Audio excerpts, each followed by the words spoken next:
I came on a little bit earlier than expected, actually later than expected, ladies and gentlemen, to talk about this event almost 20 years ago. I don't really like talking about this too often. I've got it because it's been done so often. We've been hearing about Katrina every time the anniversary comes up. I got to keep talking about it around this date. But we're here. The world keeps spinning. And right or wrong, life goes on. So I say good evening to everyone. First off, good evening, good evening, good evening. If you're watching on Rumble, if you're watching on X, welcome to the channel.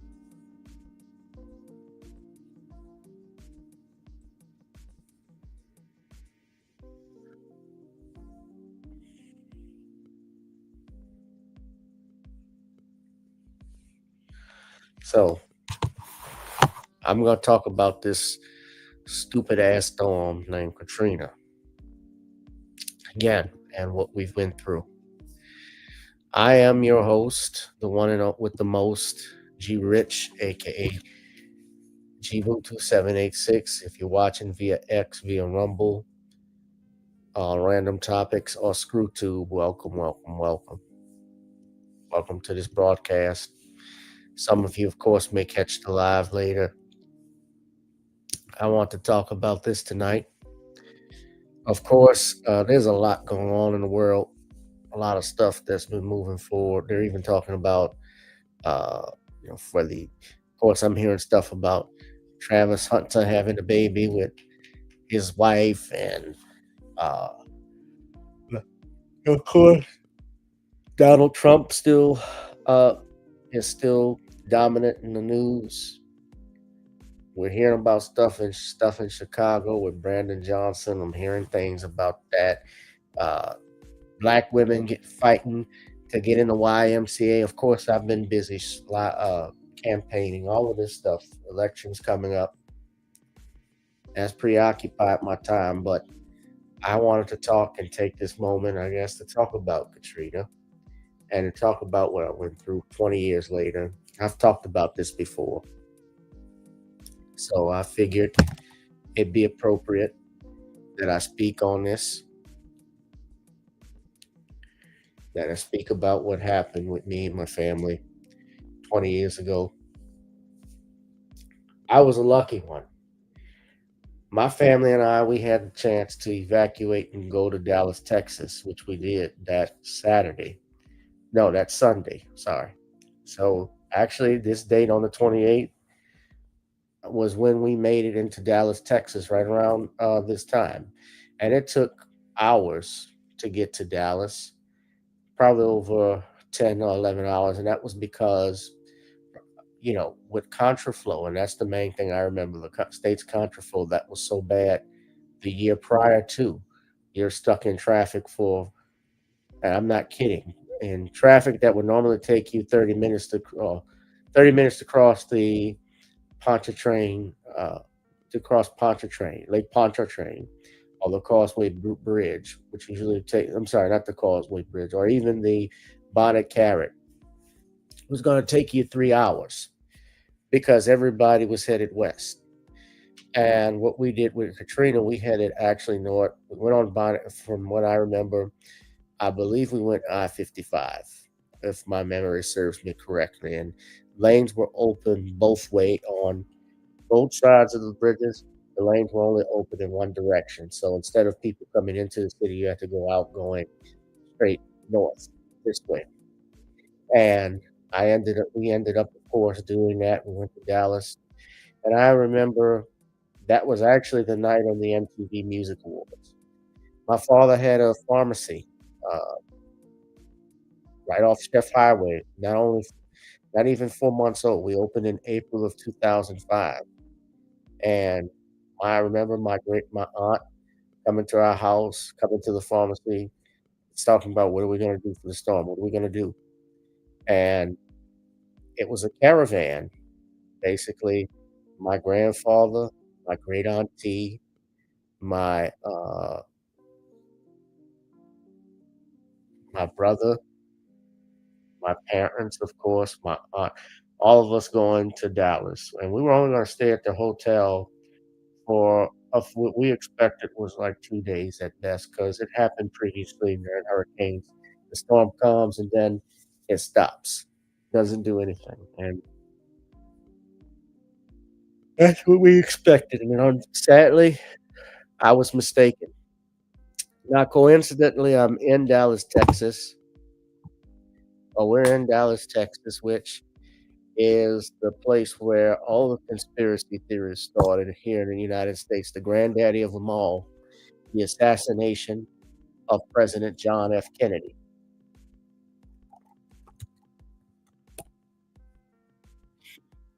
right in Dallas, Texas. And I don't think I was staying that far uh, from Dealey Plaza. I don't think we were that far. So I didn't know too much about that. I wasn't too much into the Kennedy assassination. I got into it years actually like a year later because I started researching what really happened with Hurricane Katrina, the stuff about the levees and so forth. So getting back to Katrina though, that night, of course, I said the MTV Music Award. So the next day, we see the flooding on the streets, but it wasn't like the water. What I saw, especially on Poydras and Canal Street, it wasn't like this was 15 feet of water where everything was covered. It wasn't to that point that bad, but not until that Tuesday morning or going into late Monday when we saw the devastation was worse. It's really Tuesday when we actually just saw the floodgates opening up, especially by the 17th Street Canal.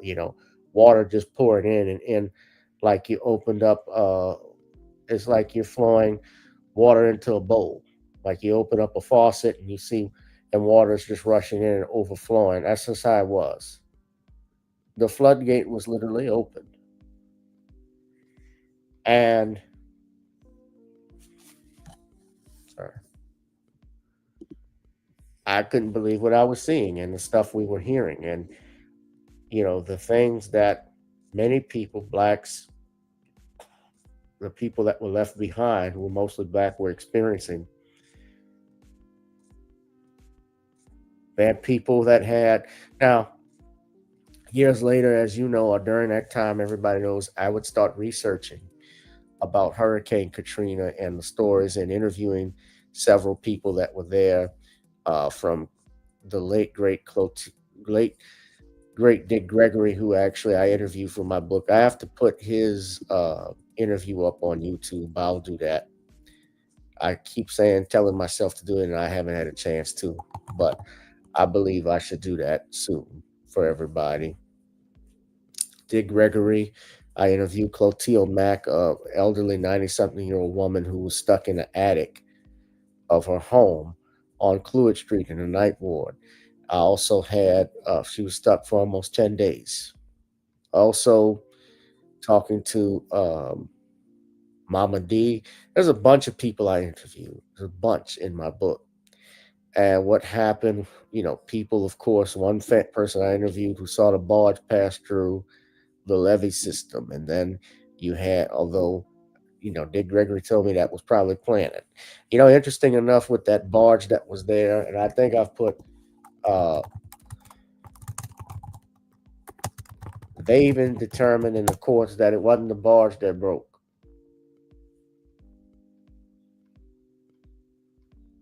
They said that that wasn't the barge, but this was the barge. ING,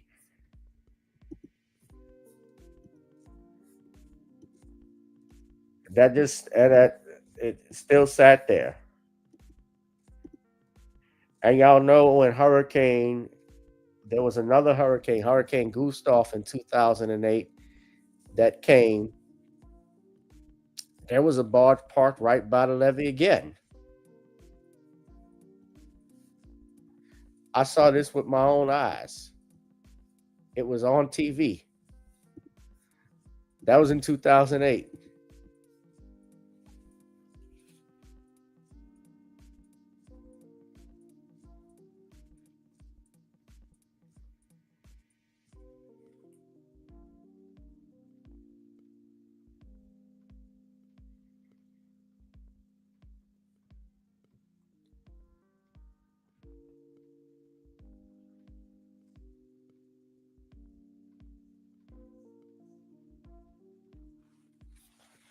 Yeah, I'm tired of this.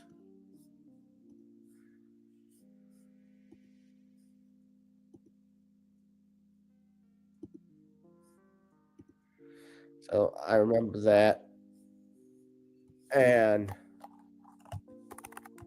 yeah, I'm gonna see if I can find it. But that was interesting. So yeah, there was another barge. Right.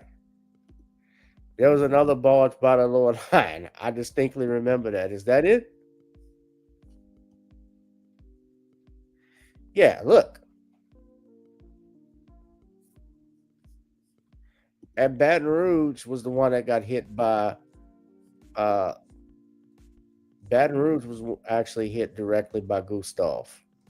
And Gustav went to the right side of us. It didn't hit New Orleans directly. Hurricane Ida hit New Orleans directly, which was actually the anniversary of Ida is tomorrow. It's the same as Katrina. And Ida knocked down the antenna, the electricity grid here. Yeah, Ida was something else.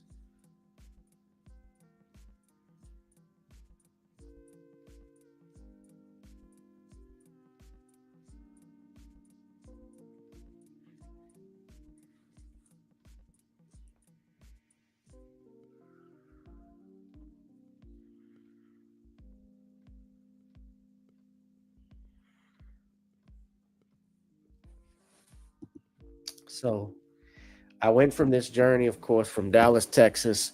We were virtually nomads. We had no place to go going from Dallas to Houston. We didn't have space in Houston. We had to come back to Baton Rouge where there was no hotel space. And we met a man by the name of Albert Charles Odell, who was the late, great Albert Charles Odell, someone I have great respect for, who allowed me and my family to stay with him for 2 months till we found a place. My parents paid him actually rent, and he actually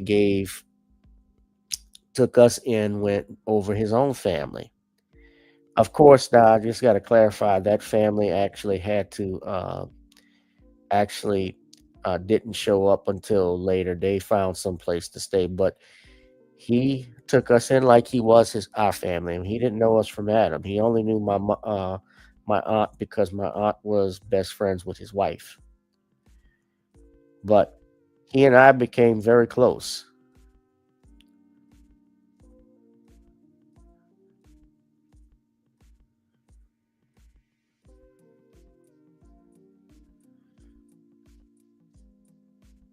Of course, the things you heard in Baton Rouge, I remember Kip Holden making remarks about uh, he didn't want any thugs in his city, just people thinking that people from New Orleans were going to bring this thuggish behavior.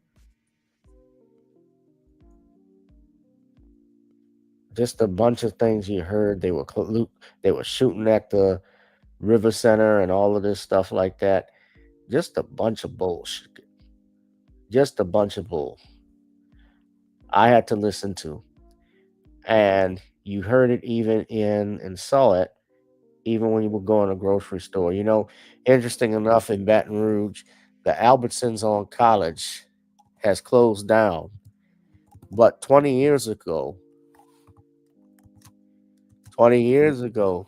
that store was packed. They were about to close then.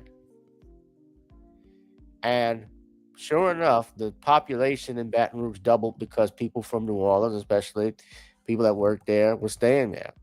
And they were shopping at this grocery store. So they closed. But You best believe New Orleans kept Albertsons going. We kept Albertsons open.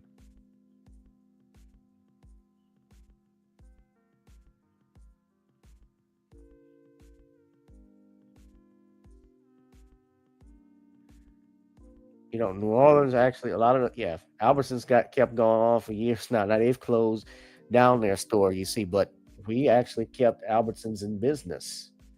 That whole area, a lot of stuff was coming to Baton Rouge that people from New Orleans were starting to buy, shop, especially over at the Mall of Louisiana.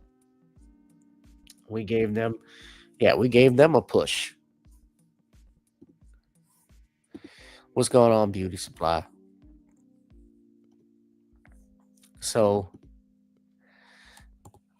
part of the reason what led me to write the book, I was hearing stuff about, of course, the levees being blown up. I had heard that there, of course, were people that were denying it, but I got to speak to Dick Gregory, and Dick Gregory was on Kathy Hughes's channel, TV One, and see if I could find that interview. And he said the levees were blown up, and that motivated me. And not only that, but also the stuff that happened during the Katrina, the stuff I was hearing, how people were just speaking negatively about my city, motivated me to write this book. The book actually got to be considered mandatory reading for Southern University, which was big at that time. And I met several people there. I, of course, met, let's see, I have some of my bookmarks from the past. Let's see if they're still up. Some things I quoted from some places. Now, you may not believe this or not, but back in the day, I actually liked I liked Dr. Michael Eric Dyson. Now, Michael Eric Dyson back then was different from Michael Eric Dyson now that's being shielded by the Democrat, who's a shield for the Democrats. He was completely different. I was all into him because I liked how this brother talked, and he was so eloquent in how he spoke, and he talked with so much fashion and passion and grace that it proclamated the black man from nothing to be something. He was like that. And I was like, damn, this brother was smart. He could talk. But then, and he had a book called Come Hell or High Water, where he talked about the aftermath of Katrina and the pain of rebuilding, how white flight destroyed New Orleans before even Katrina happened, which is true. He taught, and I quoted a lot of stuff he stated in my book. I cited him as a source for a lot of things. I cited blogs and so forth as well. But when you talk about 20 years after Katrina, ladies and gentlemen, they talk about has the city rebuilt and recovered. It has not been the same. The New Orleans of 20 years ago certainly is not the same. There were people who were uh, forced to evacuate to other cities. And I'm talking about all the people that actually got pushed to Hawaii. There were people who went to Florida that stayed there. People, of course, a lot of people went to Houston. And I can talk about Houston, how they talked about the invasion of the Katrinians. That was actually if I'm not mistaken, that was actually a Boondocks episode. They talked about it. But Houston, they were doing that too.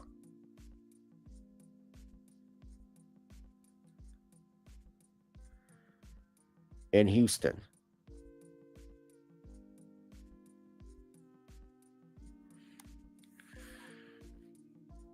So we were experiencing things everywhere. And the reason why, I guess some people would think, why would they want to take the land? What would be the motive for blowing a levee? Supposedly, if they could do it with the technology, the motive was simple. The motive would be, and even if they didn't, let's say they didn't blow it, but certainly the failures of funding not going towards the levee system would have hurt this as well. But also the fact that this area is worth a lot of land and a lot of money.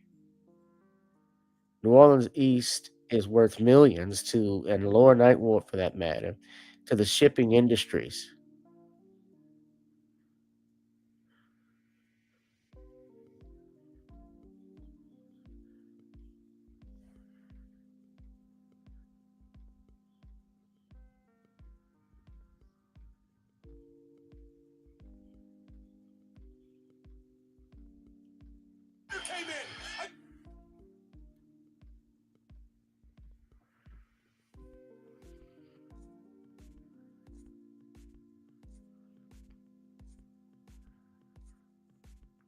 So it's worth millions. It's worth millions. And that would have been the goal. That was the goal, was to take this land. They had been trying for years. They wanted this to be green space. That was the motive.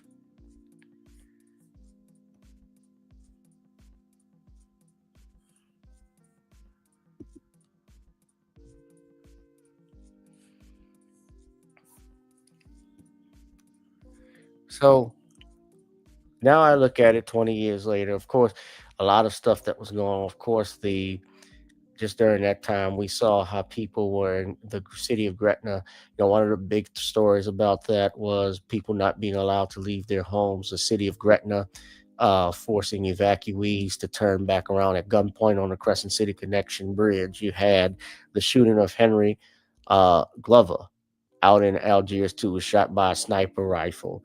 The only person who did time in that case, and these were cops, by the way, was the one who burned the body of Henry Glover because nothing else happened. Of course, the Dangzinger shooting with Romel Madison's brother, and I knew the Madison family very well, and another young man who was actually killed during that storm. And this was a few days. This was like a couple of days after the Katrina. Of course, there was also supposedly another shooting with some, and this was an Associated Press article with some mercenaries in police. But my understanding, I talked to my dad about that. That was actually in on not the Dangzinger Bridge, but the Seabrook Bridge. I had heard that.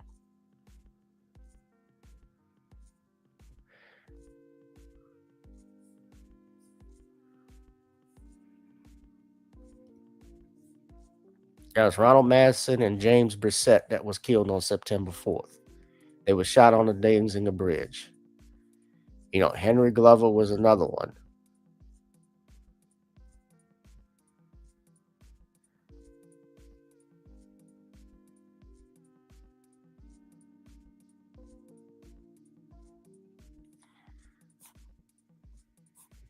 Yeah, the clock of humanity just stopped.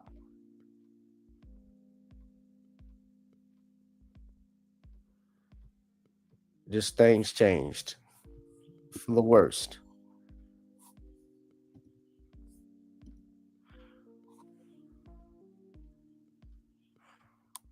No accountability for anything. Yeah, so it was just,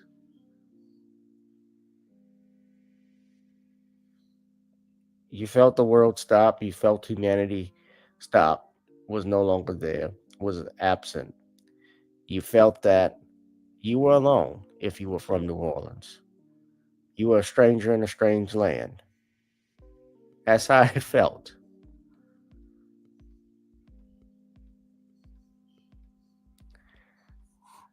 I'm 30 minutes in, no, 25 minutes rather, and we're talking about this. And that's kind of why I wrote my book, Katrina Eyes Have Not Seen, Ears Have Not Heard, because I was exhausted. I was lonely, I was upset, and I felt it was a way to be therapy for me.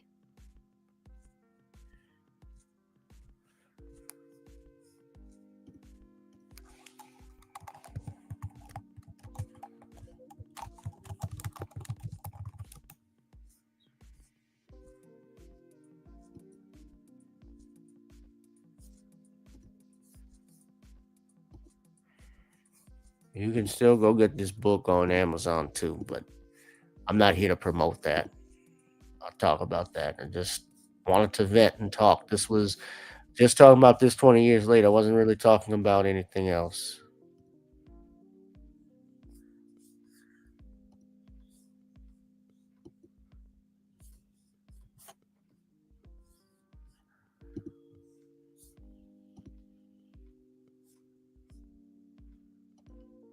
Yeah.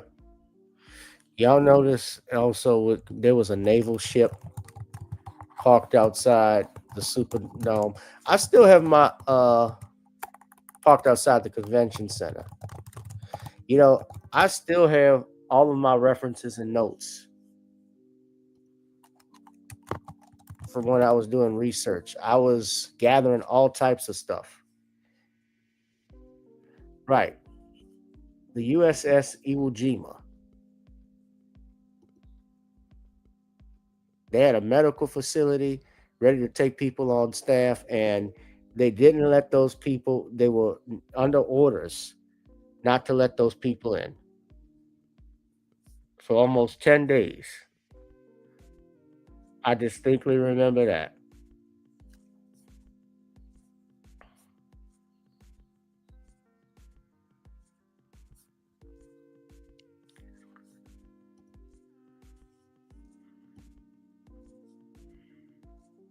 And the main thing with Katrina that people keep forgetting, because they call it this dangerous storm and they try to change this narrative about this.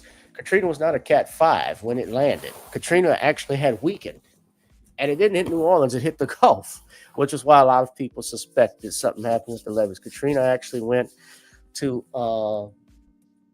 Mississippi. Now, it made landfall, yeah, in Mississippi. Now, Plaquemines Parish, which is a very low lying parish, like Point LaHash and so forth. If you go further down, yeah, that's closer to the Gulf. Point LaHash is is roughly an hour and 15 minutes away from New Orleans. If you're driving from down there to get back, yeah, it's in the country.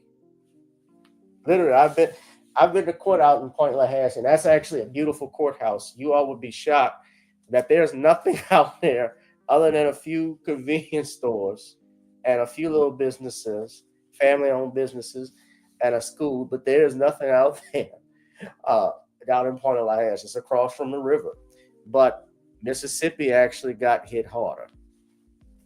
Yeah, Katrina actually weakened. There are a couple of documentaries you could watch if you want. I haven't really checked out any, but especially when I was researching this book, I don't know if he's still on here. There was a journalist by the name of Greg Palast who did a documentary called The Big Uneasy. Let me come on the screen. There we go. The Big Uneasy. There was, of course, When the Levees Broke by Spike Lee. I remember doing that. I haven't watched, to be honest, any documentaries as of late. I haven't watched anything. I don't know if I want to watch everything. Well, Katrina was one of those things. This is what I say, and I don't like saying Katrina. I like saying flood, but it really was the government. It really was a failure of government on all levels. Even if you don't think it was something more serious than a levee being blown, the fact is the government failed. The other fact is that this was a land grab. I can't stress that enough. They tried very hard. There was pressure to make this area into green space. And I know because someone told me they had maps of New Orleans East and the Lower Ninth Ward before Katrina, where they had a smaller New Orleans, which is what they wanted. They wanted a smaller, whiter New Orleans. Now, why haven't they gotten that? It was probably because at that time several things was going on. Number one, George Bush is president. We were at war in Iraq. The other thing too was all eyes were on New Orleans at that time. It would have been hard for them to try and actually move everybody out and make this green space. A lot of people were fighting back. We have to give credit where credit is due. Nagin even fought back against it. Nagin fought to a degree, and they had approached Nagin actually sometime in Dallas, Texas, because Nagin, from what I heard, has a house out in Dallas. He had his family. And this Dick Gregory told me all of this. He brought his people up here before the storm even happened. That was something he told me, which I can believe. And I know he also had a meeting sometime. I've heard this too from other people with some business owners who said they wanted a smaller New Orleans. Now, why I call them the Bourbon elite. Why it didn't happen again? People fought, and I think with it being all eyes on people from with New Orleans and so forth, it would have been too obvious.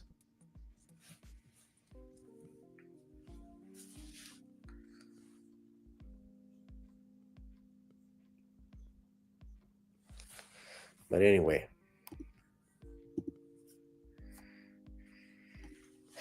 make sure, ladies and gentlemen, you go to X. Shout out to my family on X. Make sure we're talking K20. Make sure you subscribe to Random Topics on Rumble, ladies and gentlemen. I got 9, 8, 8, 9, 10, 11 people that are watching. I'm sure we got more people that are checking us out. And you know, a lot of this stuff is all, especially when it comes to algorithm and views, a lot of this stuff is politically motivated, especially on. I learned that on X when I did the tweet about the brother who got shot by that white boy. I got 13,000 views and a lot of likes, and I'm sure there were a lot of conservatives who thought that. There were some who probably also disagreed with what I said, but you know, at that time, I didn't have the information that I needed or that was there.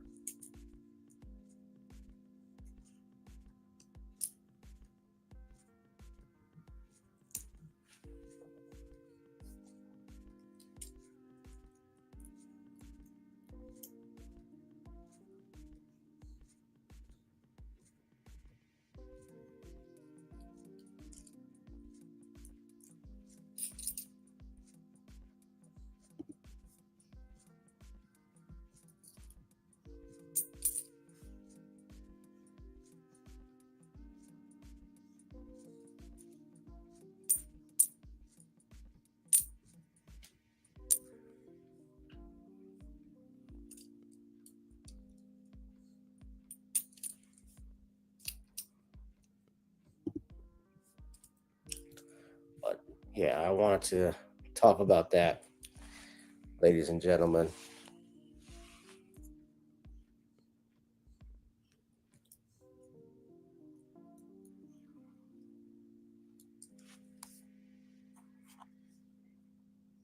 Y'all smash up the likes.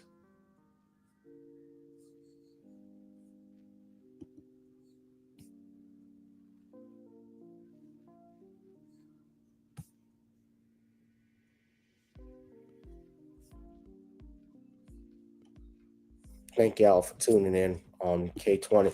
20 years later, it's hard to believe I had hair back then.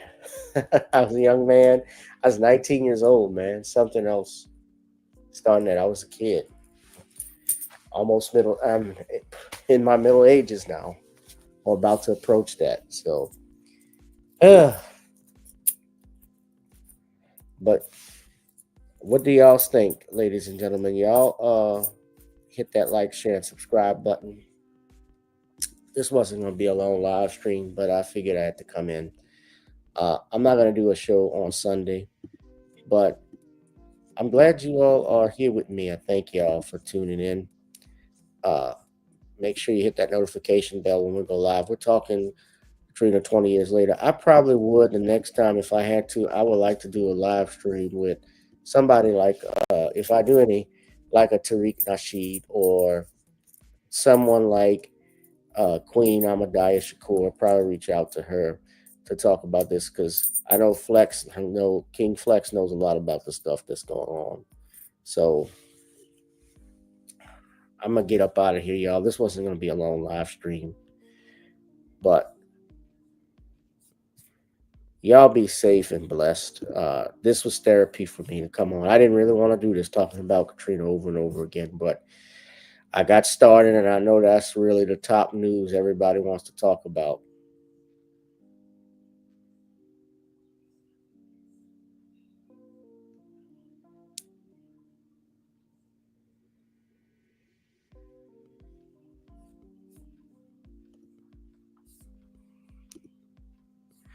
What's going on, Spirit of Justice? Peace and blessings to you, man. It's good to see you.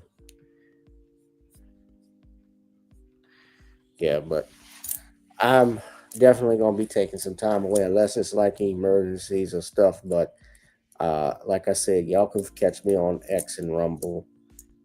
ladies and gentlemen. But we got 8 people in here. But yeah, man, if you have a story about Katrina, if you have a story about what happened, why don't you leave a comment too before I get out of here and about your story and what you remember.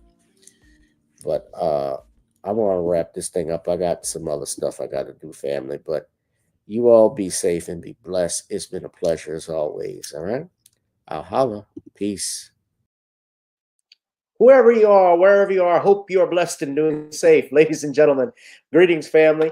Of course, I'm tuning in. You see me without the glasses off today. But if you're looking for some opportunities, particular advertisement opportunities, then look no further at the link at the bottom to my email address. You can hit me up for advertisement opportunities. We are supporting and promoting your businesses here on this channel. You can also, if you would like to donate and subscribe to our Patreon, a link is at the bottom as well. So you have multiple ways in which you can advertise with the platform by emailing me when we go on do our live stream. You also have access to premium content, those that want to see premium content that you will not find here on YouTube or Facebook or Twitter, as I am suspended probably by now. You guys can check out the Patreon at link at the bottom. But advertisement opportunities, definitely email me, gavin.grich1@gmail.com for rates. And for the Patreon, it is the same as the YouTube channel. It is channel GBoot2786. All right. I'll holla. Peace.